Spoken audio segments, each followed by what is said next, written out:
Physics की second video वो तो हम कवर कर चुके थे।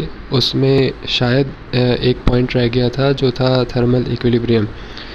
जब भी हम किसी हॉट बॉडी को किसी कोल्ड बॉडी के साथ रखते हैं तो टेम्परेचर डिफरेंस की वजह से हॉट बॉडी से हीट फ्लो करती है और कोल्ड बॉडी में आती है। हॉट बॉडी का टेम्परेचर जो है वो आहिस्ता आहिस्ता डिक्रीज़ होना शुरू होता है और कोल्ड बॉडी का जो टेम्परेचर है वो उसी हिसाब से इंक्रीज़ होना शुरू होता है, यहाँ तक कि दोनों बॉडीज़ जो है वो सेम टेम्परेचर एक्वायर कर लेती हैं, यानी कि वो थर्मल इक्विलिब्रियम पे आ जाती हैं। तो ये थर्मल इक्विलिब्रियम का एक टॉपिक था जो लास्ट वीडियो में शायद रह गया था, तो वो हमने इसमें कवर कर लिया है। इस वीडियो में हम गैस लॉज देखेंगे और इसकी जो दो सॉल्ट एग्जांपल्स हैं वो हम उसको हम देखेंगे और समझेंगे। गैस लॉज से जैसे कि नाम से ही क्लियर हो रहा है कि ये वो लॉज हैं जो कि गैस से रिलेट करते हैं। गैस में भी ये बेसिकली आइडियल गैस के बिहेवियर को रिफ्लेक्ट करते हैं। एक्चुअल गैसेस जो है वो उनके लिए सिर्फ हम एस्टिमेशन पर्पसेस के लिए इस्तेमाल कर सकते हैं। ये उनके लिए एक्यूरेट नहीं होते क्योंकि एक्चुअल गैसेस जो है वो उसमें काफ़ी ज़्यादा डेविएशंस होती हैं। तो आज हम गैस लॉस देखेंगे। गैस लॉस देखने के लिए सबसे पहले तो हमें ये पता होना चाहिए कि गैस क्या है। गैस मैटर की वो स्टेट है जिसकी ना कोई फ़िक्स्ड शेप होती है और ना ही उसका कोई फ़िक्स वॉल्यूम होता है। उसे हम जिस कंटेनर में रखते हैं वो उस कंटेनर की शेप एक्वायर कर लेती है और जितना उसको वॉल्यूम अवेलेबल होता है वो पूरा का पूरा वॉल्यूम जो है वो उसको एक्वायर कर लेती है।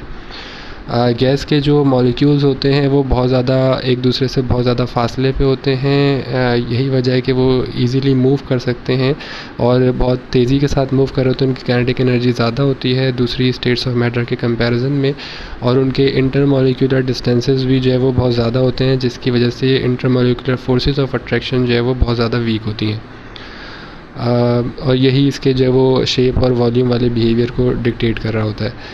तो गैसेस को हमने देख लिया कि गैसेस होती क्या हैं। अब गैसेस जो है उनकी जो शेप या उनका जो वॉल्यूम है बेसिकली वो चेंज होता है उनके प्रेशर और टेम्परेचर के रिस्पेक्ट से। तो किसी भी गैस को पूरी तरीके से डिस्क्राइब करने के लिए हमारे पास 4 वेरिएबल्स होते हैं, 4 वैल्यूज़ होती हैं जो किसी भी गैस की स्टेट को या उसके बिहेवियर को पूरी तरीके से डिटरमिन करती हैं। एक तो उसका प्रेशर, नंबर 1 उसका प्रेशर, नंबर 2 उसका वॉल्यूम, नंबर 3 उसका मास और नंबर 4 उसका टेम्परेचर। इन 4 वेरिएबल्स में से हम किसी भी 2 वेरिएबल्स को फिक्स करके या कांस्टेंट करके बाकी 2 वेरिएबल्स के दरमियान रिलेशनशिप फाइंड आउट कर सकते हैं एक्सपेरिमेंटली।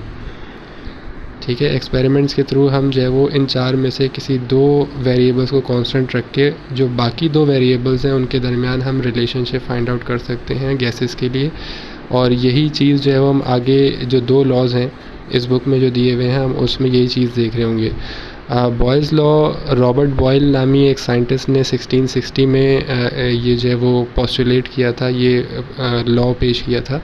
और इस लॉ के हिसाब से उसने बेसिकली एक गिवन मास ऑफ गैस यानी कि फ़िक्स मास ऑफ गैस को और जिसका उसने टेम्परेचर कांस्टेंट रखा था, उस गैस के लिए उसने उसके प्रेशर और वॉल्यूम के दरमियान जो रिलेशन था उसको एक्सपेरिमेंटली ड्राइव किया था, उसको एक्सपेरिमेंटली जो है वो उसने ऑब्ज़र्व किया था। और उसने ये पाया कि जो वॉल्यूम और प्रेशर है उस गैस का, अगर उसका मास कांस्टेंट है और उस टेम्परेचर कांस्टेंट रखते हैं तो इन दोनों चीज़ों को कांस्टेंट रखने के बाद उसका जो प्रेशर और वॉल्यूम है वो एक दूसरे के इन्वर्सली प्रोपोर्शनल हैं। यानी कि अगर उसका वॉल्यूम बढ़ेगा तो उसका प्रेशर कम हो जाएगा और अगर उसका प्रेशर बढ़ेगा तो उसका वॉल्यूम कम हो जाएगा। ठीक है, तो ये प्रेशर और वॉल्यूम जो है वो उस गैस के इन्वर्सली प्रोपोर्शनल थे। तो इससे हमारे पास जो फिर इक्वेशन आ जाती है बॉयल्स लॉ के लिए वो आ जाती है PV = कांस्टेंट। ठीक है, और यहाँ पे ऑब्वियसली टेम्परेचर और मास कांस्टेंट है तो इस कांस्टेंट में वो उन दोनों का इफेक्ट आ रहा होगा।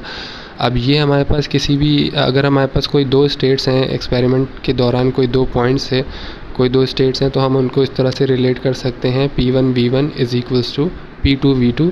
लेकिन ये सिर्फ इस एक्सपेरिमेंट के लिए है जिसमें सेम गैस जिसका मास भी कांस्टेंट है और टेम्परेचर भी कांस्टेंट है, हम उसको रिलेट कर रहे हैं। ठीक है, अगला जो लॉ है वो चार्ल्स लॉ है जो कि चार्ल्स ने पेश किया था। और उसने रिलेट किया था वॉल्यूम और टेम्परेचर को, बाकी जो दो थे यानी कि प्रेशर और मास उनको फ़िक्स रखा था। यानी कि किसी भी सर्टेन गैस के जो है वो फ़िक्स मास को, और अगर हम उसका प्रेशर कांस्टेंट रखते हैं तो फिर जो वॉल्यूम और टेम्परेचर को जो उनका जो रिलेशन आता है वो डायरेक्ट प्रोपोर्शनैलिटी का आता है। ठीक है, यानी कि अगर किसी गैस का गिवन मास ऑफ गैस का जो कि कांस्टेंट प्रेशर पे है, फिक्स प्रेशर पे है, अगर हम उसका टेम्परेचर इंक्रीज़ करते हैं तो उसका जो वॉल्यूम है वो भी जो है वो डायरेक्टली इंक्रीज़ होगा। ठीक है, और इस एक्सपेरिमेंट को जब हम चार्ट पे प्लॉट करते हैं तो हमारे पास कुछ इस तरह का चार्ट आता है। ये जो वॉल्यूम और टेम्परेचर का ग्राफ दिया हुआ है, एक स्ट्रेट लाइन हमारे पास आती है और इसमें जो है वो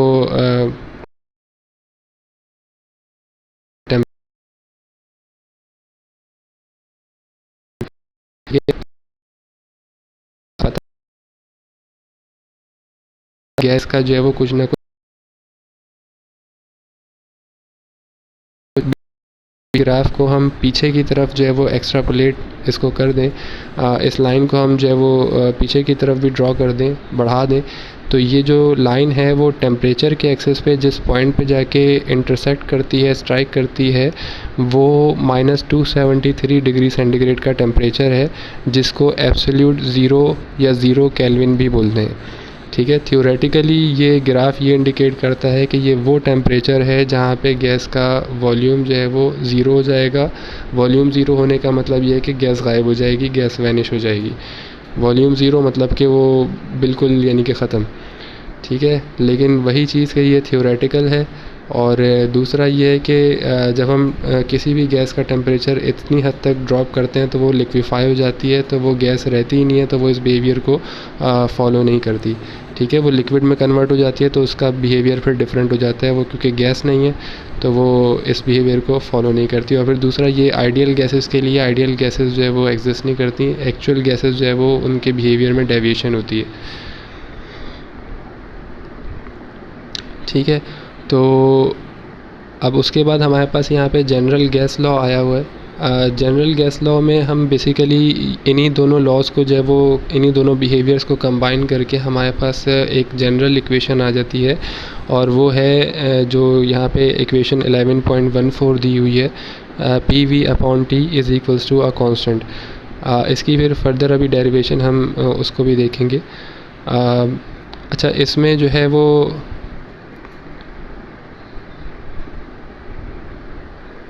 ठीक है, इसकी फिर पहले हम उसको देख लेते हैं। अच्छा, अब इसमें अगर हम जो अभी हमने गैस लॉज पढ़े हैं उसमें बॉयज़ लॉ के हिसाब से जो वॉल्यूम है वो इन्वर्सली प्रोपोर्शनल है प्रेशर के, और चार्ल्स लॉ ये कहता है कि वॉल्यूम डायरेक्टली प्रोपोर्शनल है टेम्परेचर के। लेकिन अच्छा, ये एब्सोल्यूट टेम्परेचर है। ठीक है, ये एब्सोल्यूट टेम्परेचर है, यानी कि ये केल्विन स्केल वाला टेम्परेचर है। जब हम इन दोनों लॉज को मर्ज करते हैं तो हमारे पास जो इक्वेशन आ जाती, जो एक्सप्रेशन आती है वो है V is directly proportional to T upon P, जहाँ पे T एब्सोल्यूट टेम्परेचर है और P प्रेशर है। जब हम डायरेक्ट प्रोपोर्शनैलिटी का साइन हटाते हैं तो इज़ इक्वल्स टू और कांस्टेंट लगाते हैं, कांस्टेंट ऑफ प्रोपोर्शनैलिटी। और जब अब यहाँ पे हमारे पास जब कांस्टेंट लग गया है तो अब हम ये टी और पी को इक्वेशन के लेफ्ट हैंड साइड पे ले जाएंगे, तो हमारे पास P V upon T is equals to constant. Equation कुछ इस तरह से आ जाएगी।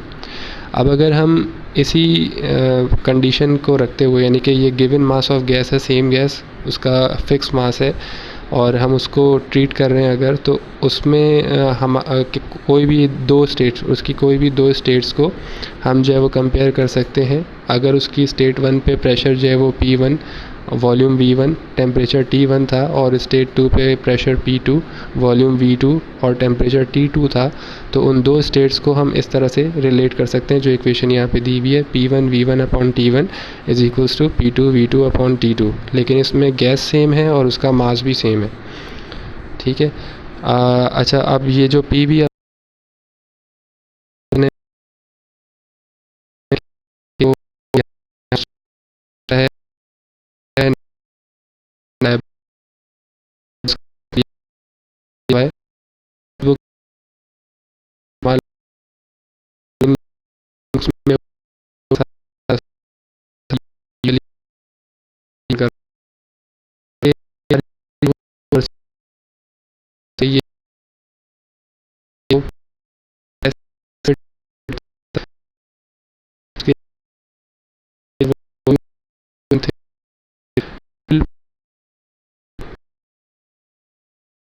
इसके गैस पे डिपेंड नहीं करता, कोई सी भी गैस होगी इसकी वैल्यू फ़िक्स रहेगी।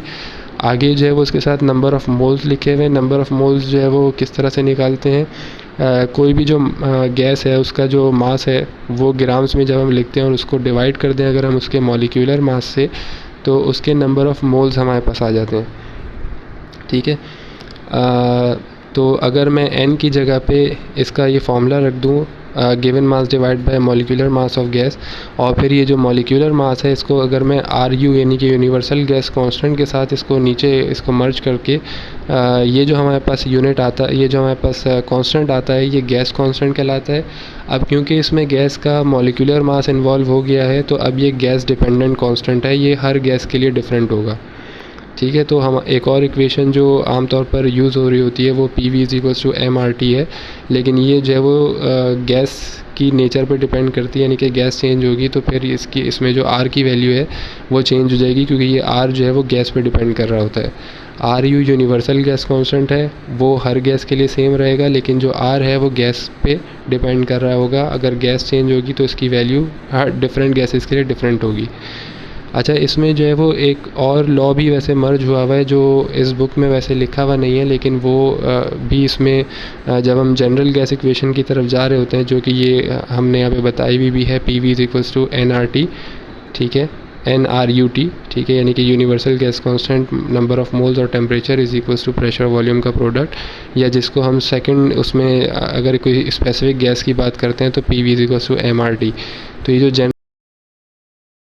इसमें एक और लॉ भी यूज़ हुआ है जो कि एवोगैड्रोस लॉ है।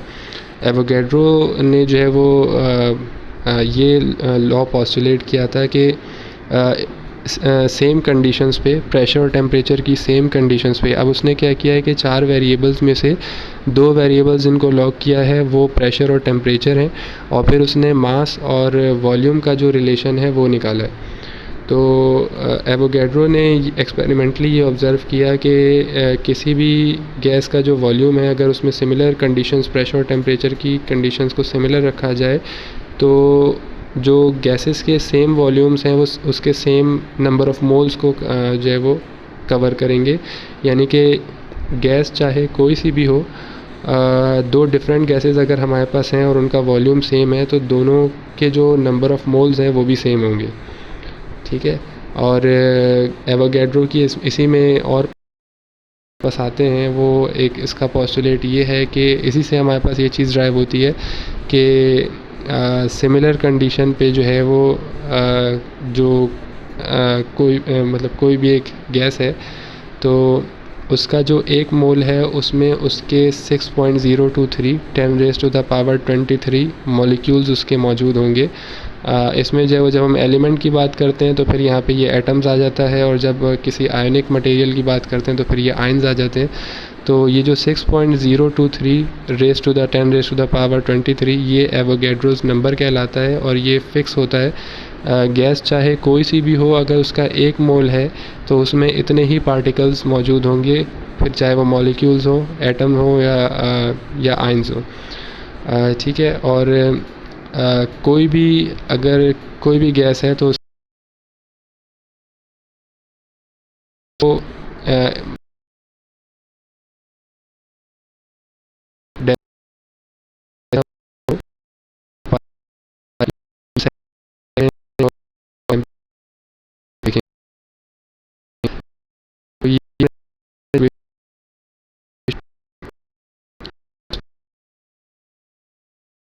ठीक है, ये हमने इसका नंबर ऑफ़ मोल्स का फॉर्मूला भी देख लिया है। अच्छा, नंबर ऑफ़ मोल्स के लिए ये कन्वेंशनल है कि जो गिवन मास है वो हम ग्राम में ही रखते हैं, इसीलिए इसको ग्राम मोल भी कहते हैं।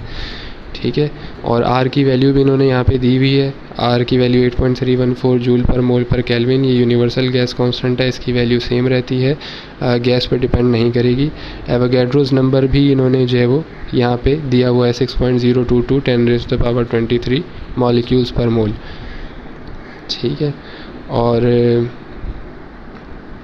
अब एग्जाम्पल को देख लेते हैं। इसमें वो कह रहे हैं कि एक एयर स्टोरेज टैंक है, उसका वॉल्यूम इन्होंने लीटर्स में दिया हुआ है, और ये इन्होंने इसका मास भी बताया हुआ है कि उसमें 3 kg ऑफ एयर मौजूद है, गैस भी बताई हुई है, और उसका प्रेशर, उसका जो इनिशियल प्रेशर है 18 एटमॉस्फेयर्स वो भी बताया हुआ है। अब वो पूछ ये रहे हैं कि इसमें कितनी एयर जो है वो मज़ीद इंसर्ट करनी पड़ेगी जिससे उसका प्रेशर जो है वो बढ़ के 21 एटमॉस्फेयर हो जाए। ठीक है। अच्छा, इसमें एवोगैड्रोस लॉ का ही एक और पोस्टुलेट है कि अगर उस पे प्रेशर कांस्टेंट रखा हुआ है, उसका टेम्परेचर कांस्टेंट है, तो जब हम किसी भी कंटेनर में अगर वो फ्लेक्सिबल है तो ऑब्वियसली अगर प्रेशर कांस्टेंट है तो वो सब फ्लेक्सिबल होना चाहिए। तो अगर कोई ऐसा फ्लेक्सिबल कंटेनर है जिस पे अगर यानी कि प्रेशर और टेम्परेचर हमने कांस्टेंट रखा हुआ है, तो जब हम उसमें गैस को फिल करेंगे तो उसी प्रोपोर्शनल से उसका जो वॉल्यूम है वो इंक्रीज़ होगा। लेकिन अगर कंटेनर फिक्स है और रिजिड है तो फिर उसी प्रोपोर्शन से, क्योंकि अभी हमने उसका वॉल्यूम और टेम्परेचर फिक्स कर दिया है, तो जब हम मास उसमें और मज़ीद गैस इंसर्ट करेंगे तो उसी प्रोपोर्शन से उसका प्रेशर इंक्रीज़ होगा। ठीक है। तो ये वो एवोगैड्रोस के इस पोस्टुलेट को ही रिफ्लेक्ट कर है। अब इसमें हमारे पास जो है वो P1 और P2 हमें दिया हुआ है, यानी कि इनिशियल प्रेशर और फाइनल प्रेशर हमें दिया हुआ है। वॉल्यूम V1 और ऑब्वियसली रिजिड कंटेनर है तो V2 जो है वो V1 के ही बराबर है, तो V2 और V1 भी हमें दिए हुए हैं। और मास हमें दिया हुआ है M1, M2 हमें पता नहीं है। अब इसमें क्योंकि टेम्परेचर जो है वो कांस्टेंट है, assuming no change in temperature लिखा हुआ है, तो टेम्परेचर कांस्टेंट है। तो और क्योंकि गैस भी वही सेम ही है, एयर ही है, दोनों कंडीशंस में वही एयर है, तो जो अभी हमने इक्वेशन देखी थी जो कि स्पेसिफिक गैस के लिए थी, PV = mRT, तो वहाँ से अगर क्योंकि टेम्परेचर भी कांस्टेंट है और R गैस कांस्टेंट वो इस केस में कांस्टेंट रहेगा, तो R और T की राइट साइड पे अगर मैं छोड़ता हूँ और M को इस तरफ PV के नीचे ले आता हूँ, तो हमारे पास जो P1 V1 upon M1 =RT आ रहा होगा और P2 V2 upon M2 =RT आ रहा होगा। तो क्योंकि दोनों की राइट हैंड साइड सेम है, RT है,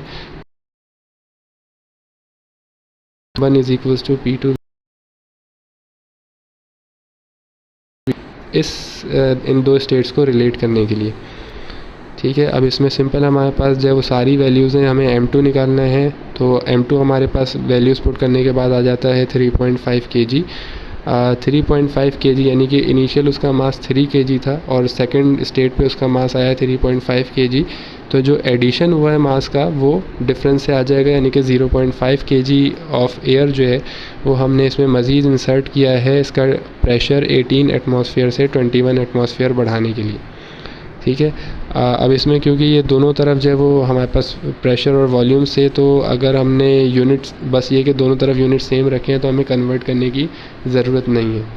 ठीक है। अगर लेफ़्ट हैंड साइड पे प्रेशर का यूनिट ATM रखा है तो राइट हैंड साइड पे भी ATM है, तो कन्वर्जन की ज़रूरत नहीं है। वॉल्यूम भी दोनों तरफ मौजूद है, दोनों के जिस यूनिट में हम पहला वॉल्यूम की वैल्यू रखेंगे उसी यूनिट में दूसरे वॉल्यूम की वैल्यू रख देंगे, तो यूनिट्स कैंसिल हो जाएंगे, तो कन्वर्जन की ज़रूरत नहीं रहेगी। सेकंड जो चैप्टर की वैसे थर्ड एग्जांपल है वो हम देख लेते हैं। इसमें जो है वो कह रहे हैं कि इन्होंने लफ्ज़ यूज़ किया हुआ है आ ग्राम मोल, यानी कि 1 ग्राम मोल, यानी कि नंबर ऑफ़ मोल हमें 1 दिया हुआ है। वॉल्यूम उसका पूछ रहे हैं ये, और गैस है जिसका प्रेशर और टेम्परेचर हमें दिया हुआ है। ठीक है। तो हमसे वॉल्यूम पूछ रहे हैं तो प्रेशर हमारे पास है। इसको क्योंकि हम R की जो वैल्यू यूज़ कर रहे हैं वो एक स्टैंडर्ड वैल्यू है, तो हमें बाकी सारे जो यूनिट्स हैं उनको भी स्टैंडर्ड यूनिट्स में कन्वर्ट करना पड़ेगा। तो प्रेशर जो हमें ATM में दिया हुआ है उसको हमने कन्वर्ट करना पड़ेगा उसके स्टैंडर्ड यूनिट, यानी कि पैस्कल या न्यूटन पर मीटर स्क्वायर में। ठीक है। और टेम्परेचर को भी हमें, क्योंकि एब्सोल्यूट टेम्परेचर यूज़ करते हैं जनरल गैस इक्वेशन में, जो टेम्परेचर होता है वो एब्सोल्यूट टेम्परेचर है, तो इसको केल्विन में कन्वर्ट करेंगे। नंबर ऑफ़ मोल्स हमें 1 दिया हुआ है। R की वैल्यू जो कांस्टेंट है, यूनिवर्सल गैस कांस्टेंट, वो यूज़ करेंगे।